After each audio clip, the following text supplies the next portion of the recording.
Tidak ada satupun survei yang pernah memenangkan kita. Nggak ada. Tidak ada. Bahkan Litbang, sebuah koran sangat terkenal, itu menempatkan kita jauh sekali di bawah. Kalahnya berlebihan. Sampai di ujung pun kita masih kalah. Jadi saya sering bilang, ini sebetulnya aspirasi masyarakat atau aspirasi penyelenggara survei ya gitu. Ini yang mana nih kita? Gak tahu. Hari ini juga kita menemukan itu. Bahkan ada yang tanya kemarin di sebuah wawancara, Pak Anies ini banyak jegal-jegal, gimana komentarnya? Saya komentari gini, mungkin yang menjegal-jegal itu sedang mengatakan bahwa survei aslinya tidak seperti itu. Loh, iya. Tapi tetap saja ada dua hal yang tidak akan selalu seiring sejalan. Yang pertama hasil survei, yang kedua hasil voters turnout, hasil pemilihan di TPS. Nah, hasil pemilihan di TPS. Jadi bisa saja Anda di survei itu tinggi, tapi kalau pemilih Anda nggak datang ke TPS, itu ya Anda nggak ada pemilihnya, kan gitu. Bisa aja Anda punya pemilih 1000 dan Anda sudah bangga, saya punya pemilih 1000, tapi kalau yang 1000 ini tidur, nggak datang ke TPS, ya pemilih Anda nggak ada. Terus Anda mencak-mencak, oh berdasarkan hasil survei pemilih saya ada 1000 kok, tapi kok di TPS nggak ada. Iya benar, kalau di survei pemilih Anda ada 1000, tapi kalau yang 1000 itu nggak datang ke TPS, ya pemilih Anda jadi 0. Jadi itu bedanya. Jadi kalau hasil survei yang terakhir, misalnya kita bulat-bulatkan aja lah, misalnya kita membayangkan ya ada 3 kandidat. Wajar beliau memiliki posisi elektoral yang seperti itu. Kalau kita lihat Ganjar Pranowo, partai penguasa yang di-endorse bolak-balik oleh kekuasaan, lalu kemudian mendapatkan banyak privilege gitu, itu suatu hal yang wajar. Tapi Anies, kita lihat bagaimana sejauh ini yang melakukan proses sebagai simbol perubahan, sebagai simbol harapan rakyat, itu suatu hal yang luar biasa. Dan survei adalah suatu hal yang dinamik, yang kemudian memiliki sekian variabel yang sangat cepat bergerak.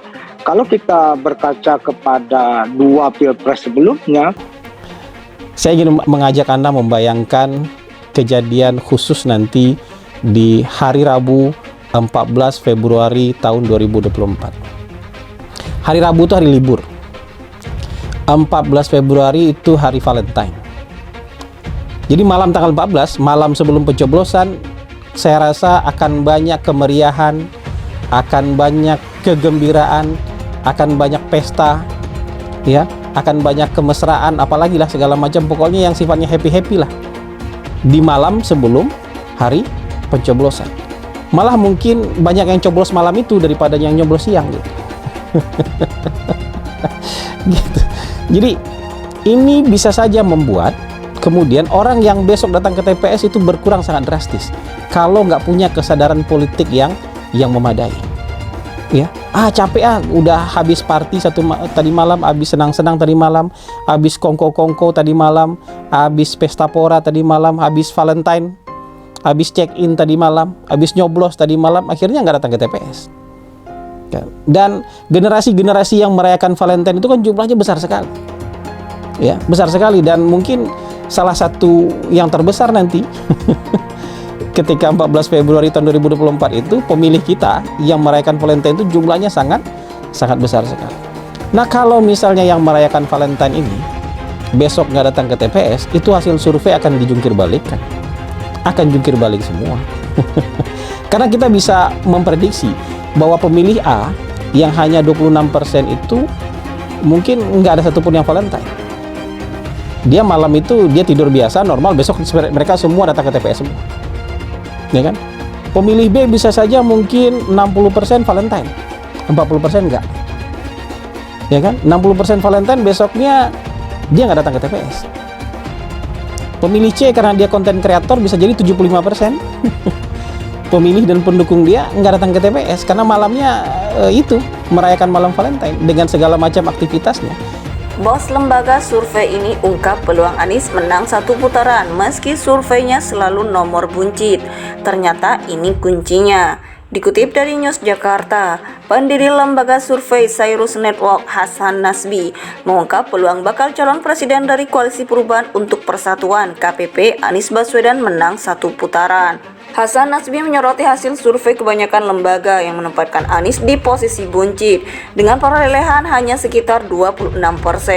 Sementara itu Ganjar selalu berada di posisi pertama dengan perolehan sekitar 40% dan Prabowo sekitar 34%. Terkait hal tersebut, Hasan Nasbi mengatakan bahwa ada dua hal yang tidak akan selalu seiring berjalan, yaitu hasil survei dan hasil pemilihan di tempat pemungutan suara atau TPS. Ada dua hal yang tidak akan selalu seiring berjalan. Yang pertama hasil survei, yang kedua hasil voters turnout, hasil pemilihan di TPS. Ujar Hasan Nasbi dikutip dari kanal YouTube pribadinya pada Senin 29 Mei 2023. Oleh karena itu, bisa saja seorang kandidat memiliki hasil survei yang tinggi, tetapi seandainya para pemilihnya tidak datang ke TPS, maka suara kandidat tersebut bisa merosot. Hasan Nasbi kemudian menyoroti tanggal pemilu 2024 yang digelar pada 14 Februari yang dikenal sebagai Hari Valentine. Kemungkinan besar pemilih Anies atau A tidak merayakan Valentine sehingga semua pemilih mudanya datang ke TPS pada tanggal tersebut. Kita bisa memprediksi bahwa pemilih A yang hanya 26% itu mungkin gak ada satupun yang Valentine. Malam itu dia tidur biasa normal, besok mereka semua datang ke TPS, ujar Hasan Nasbi. Namun karena sebagian pemilih B, Prabowo Subianto, dan C, Ganjar Pranowo, kemungkinan merayakan Valentine keesokan harinya tidak datang ke TPS untuk memilih. Pemilih B bisa saja mungkin 60% Valentine, 40% enggak. 60% Valentine besoknya nggak datang ke TPS. Pemilih C karena dia konten kreator bisa jadi 75% pemilih dan pendukung dia nggak datang ke TPS karena malamnya merayakan malam Valentine, ujar Hasan Nasbi. Pendiri lembaga survei Cyrus Network Hasan Nasbi mengungkap peluang bakal calon presiden dari Koalisi Perubahan untuk Persatuan KPP Anies Baswedan menang satu putaran. Hasan Nasbi menyoroti hasil survei kebanyakan lembaga yang menempatkan Anies di posisi buncit dengan perolehan hanya sekitar 26%. Sementara itu Ganjar selalu berada di posisi pertama dengan perolehan sekitar 40% dan Prabowo sekitar 34%. Terkait hal tersebut, Hasan Nasbi mengatakan bahwa ada dua hal yang tidak akan selalu seiring berjalan, yaitu hasil survei dan hasil pemilihan di tempat pemungutan suara atau TPS. Ada dua hal yang tidak akan selalu seiring berjalan. Yang pertama hasil survei, yang kedua hasil voters turnout, hasil pemilihan di TPS. Ujar Hasan Nasbi dikutip dari kanal YouTube pribadinya pada Senin 29 Mei 2023.